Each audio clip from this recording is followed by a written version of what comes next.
All right, Rachel. This has obviously been in your head for a long time, Mm.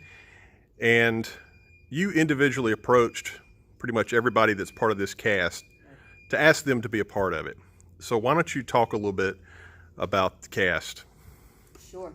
So, um, one day I was sitting with some friends talking about what I wanted to do now that my time had freed up in order to return to the world of theater. And one of them suggested getting together a cast of Sweeney Todd. So, first of all, I can say it's not entirely my idea, but I've had a lot of different shows I've wanted to do in my head for a long time.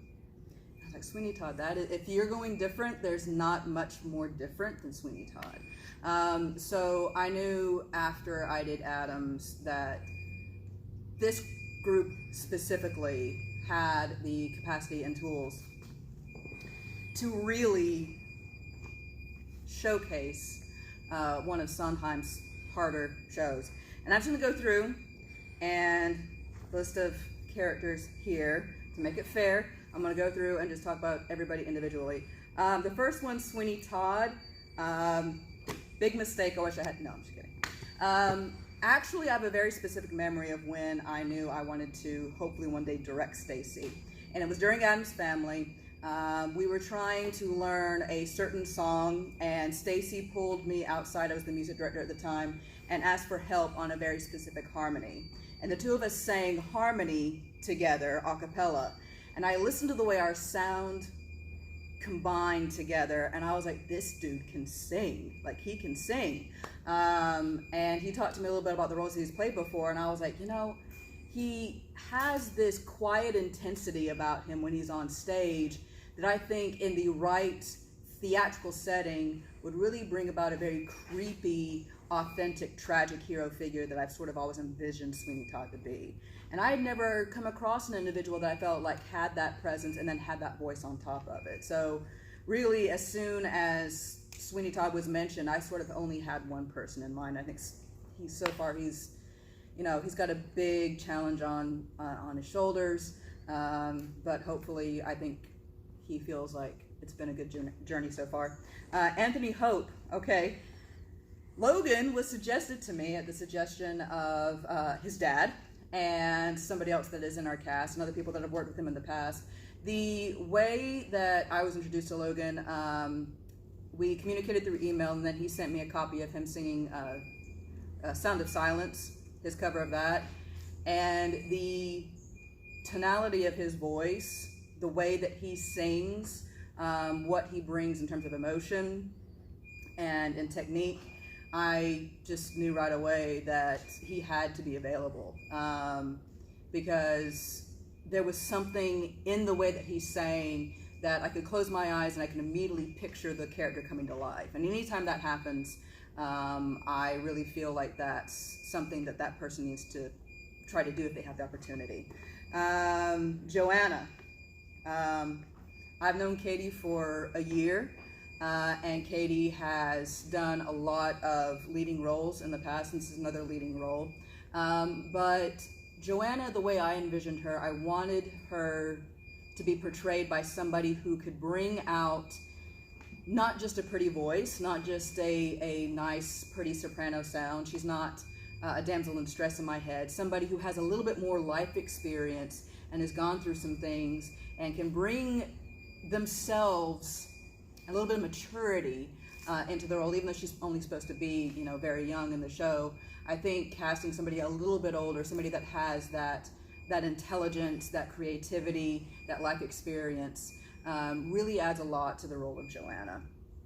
And when I mentioned it to Katie, she was like a little trepidatious, and justifiably so. The music for her is astoundingly difficult, but I think Katie from the get-go has really lived up to that, and is bringing that nuance and that layer that I really think makes Joanna the non-Juliet of this show and makes her into an actual genuine additional protagonist into the story.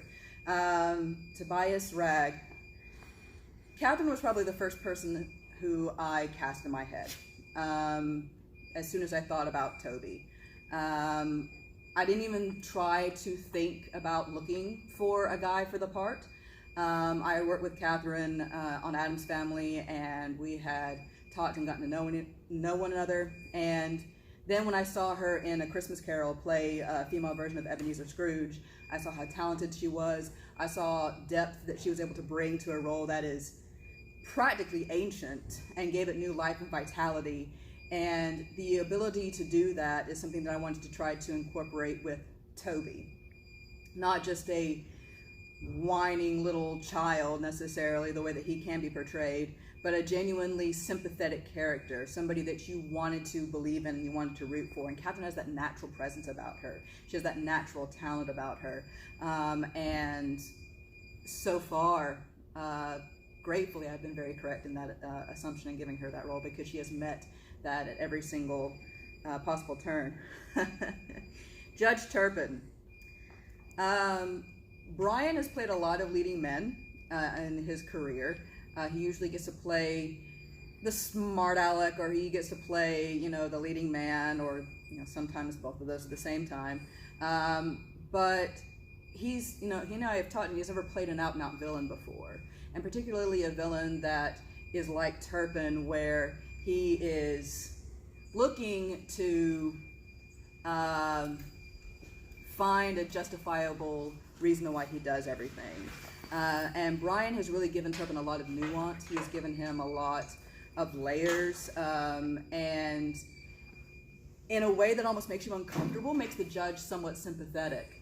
And I think that that is a testament to Brian's talent. And so far, I've really been impressed with that. And based off of seeing him in as Gomez Addams, and then in 39 Steps, and then again this summer in Brigadoon, I think that he's really risen to that challenge as well.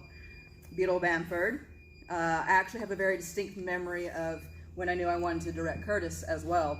When we were doing the Addams Family musical, and he had to open his mouth and sing these random high notes out of nowhere. He didn't know if he could do it, it just sort of happened. And when he did, it was just this most angelic sound that just sort of like floated out. And I was just like, wow, that man made a decision, he executed it, and by going with it, like, he just created a whole nother level to a pretty much silent character. And I thought that was one of the most impressive things that I've seen in a long time live and in working with that person. And then I was thinking about the Beetle and the layers that's actually there that don't get tapped that often. And so far Curtis has absolutely brought those different layers, and he's been Mr. Gung-Ho about, I give him an idea and he runs with it, and he finds something new to do with it as well.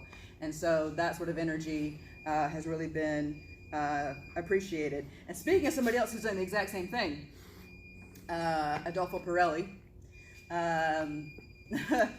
Amanda is playing our Signor Pirelli, and she has definitely brought about a brand new take to this character. Amanda is definitely a large emotional support, not just to me, but to everybody else in the cast. She has the ability to unearth new things in everybody around her, and that energy and that presence is literally a testament to the foundations of what it means to have a company, more or less. And I could talk about Amanda all day probably, but I probably need to move on. The Berger Woman. I've known Lauren Collada for about 12 years, and in nearly every role I've ever seen her in, she's played some form of the ingenue. The Berger Woman, that's the last thing that she is.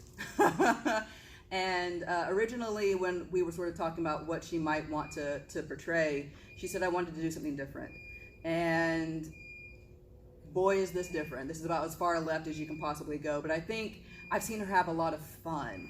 And I think when an actor's having a lot of fun like that, they are creative and they're open and they contribute a lot and they give other actors a lot to work off of. And that's something that Lauren always does in any role that she takes, even the older 1940s ingenues. So I really wanted to create a character that was almost an eternal presence in the show.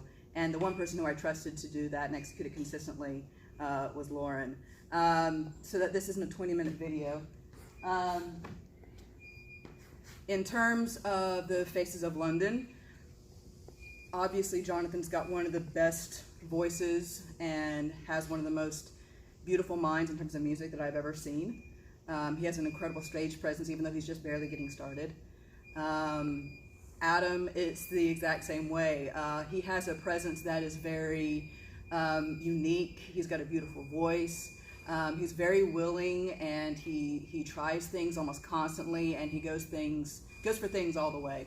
Jana has remarkable instincts, and she's also playing Fog in this production, and in a role that could be too over the top or almost zany or silly, she's actually giving it a lot of grounding material, and that definitely contributes to the reality of the show. And I think only Jana could do that. And then there's Raven, who has just taken every single small little crumb that I've given her, and even though this is only her second show, has just really ran with it.